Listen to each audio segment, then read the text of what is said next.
Hello, hello, hello. This is Tom from Tom and Ruth, Philippine Adventures. Thank you so much for coming on today. Stay tuned. Today is something that I wanted to talk about. This is questions that I received from some comments and some subscribers in the last few days. And so we're going to talk about this topic because there's quite a bit of interest on this. So stay tuned.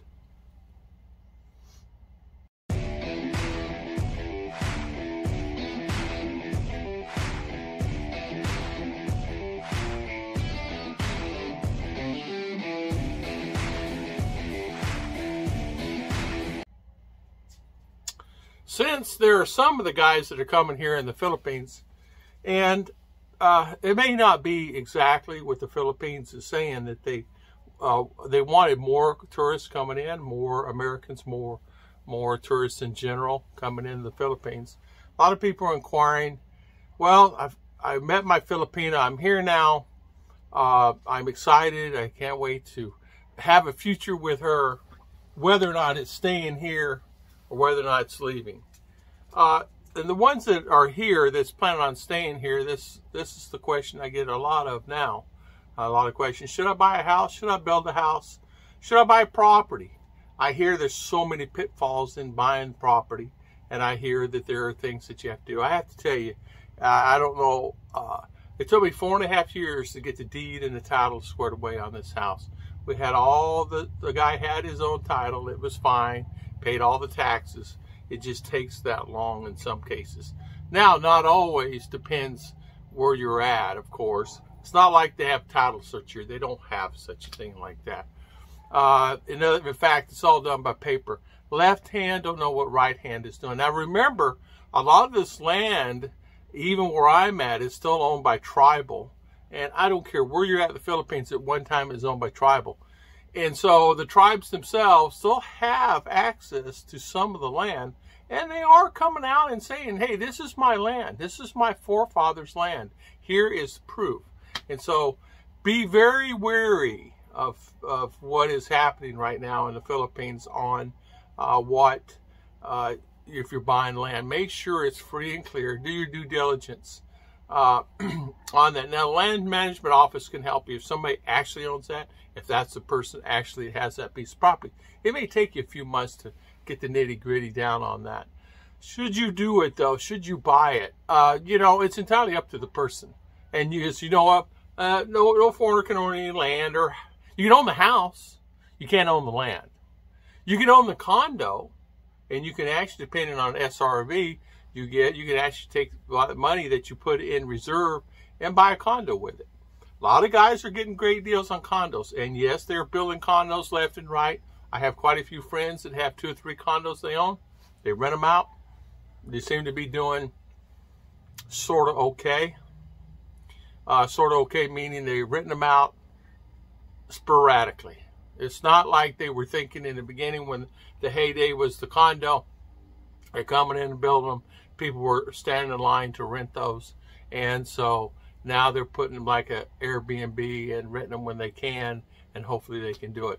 During the fiestas and things like that, they rent them quite a bit, but there's a lot of dead times during the year. I mean, Ruth and I have rented quite a few of them that's owned by Filipino and American and Australian.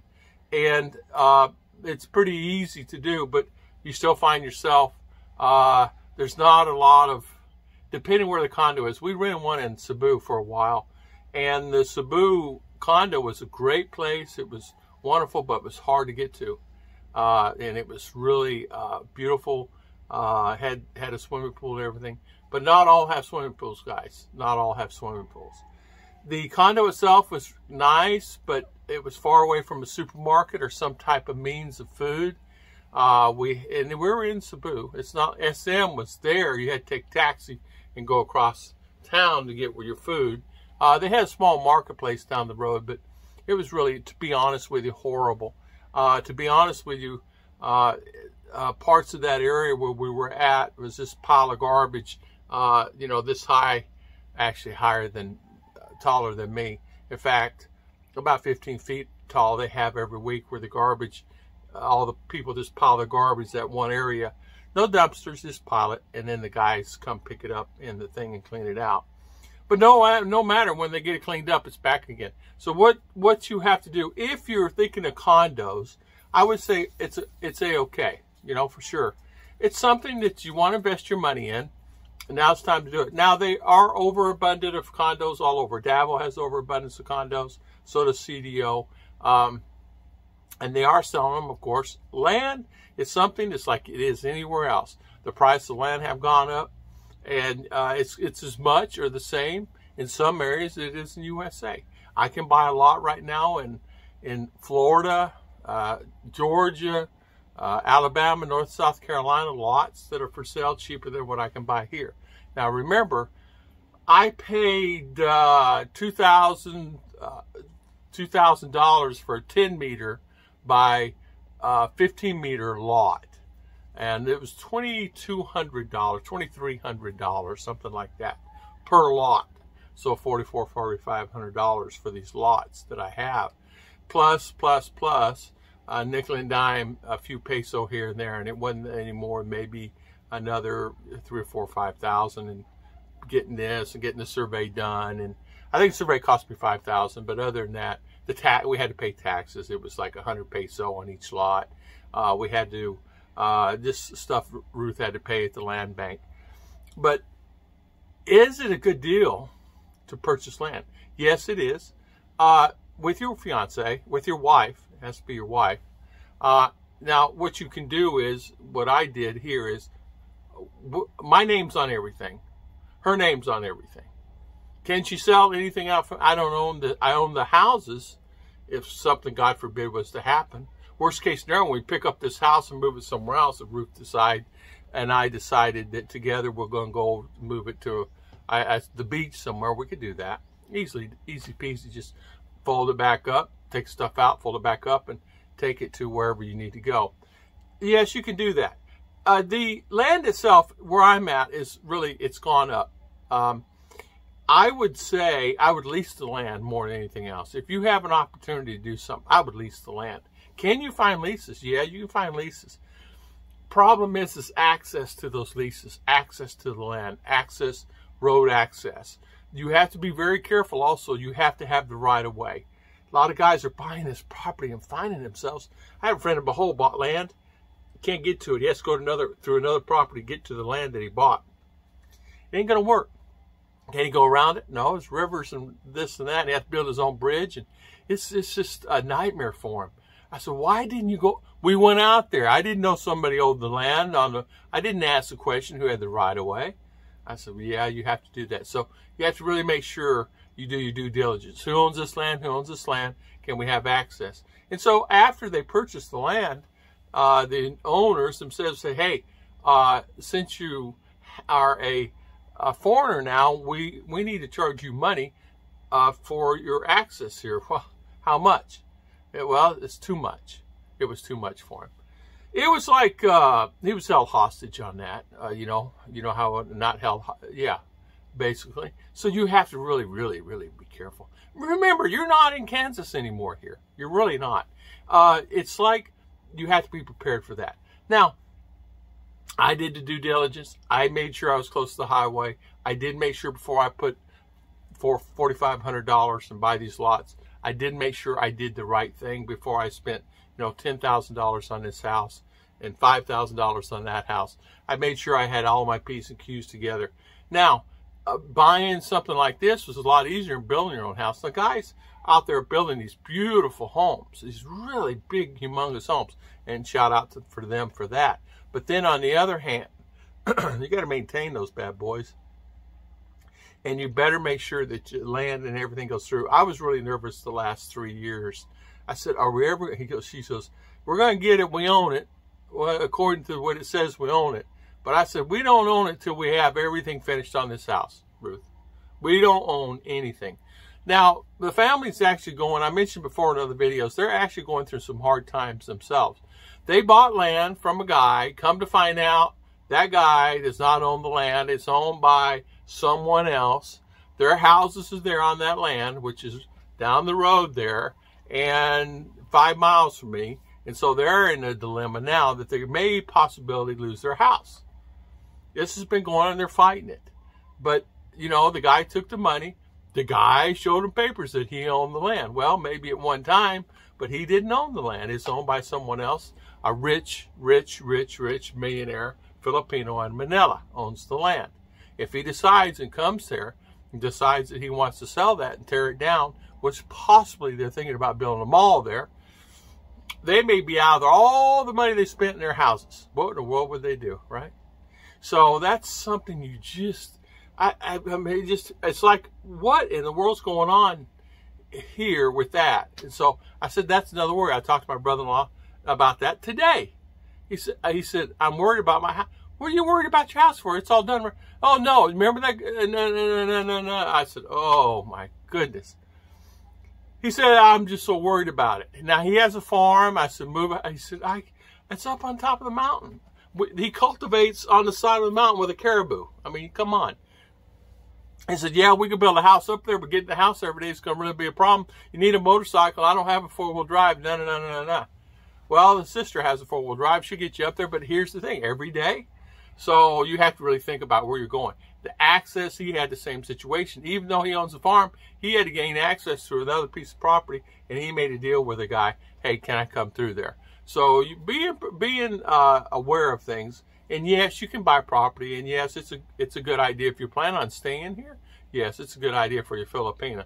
I bought this for, not for me.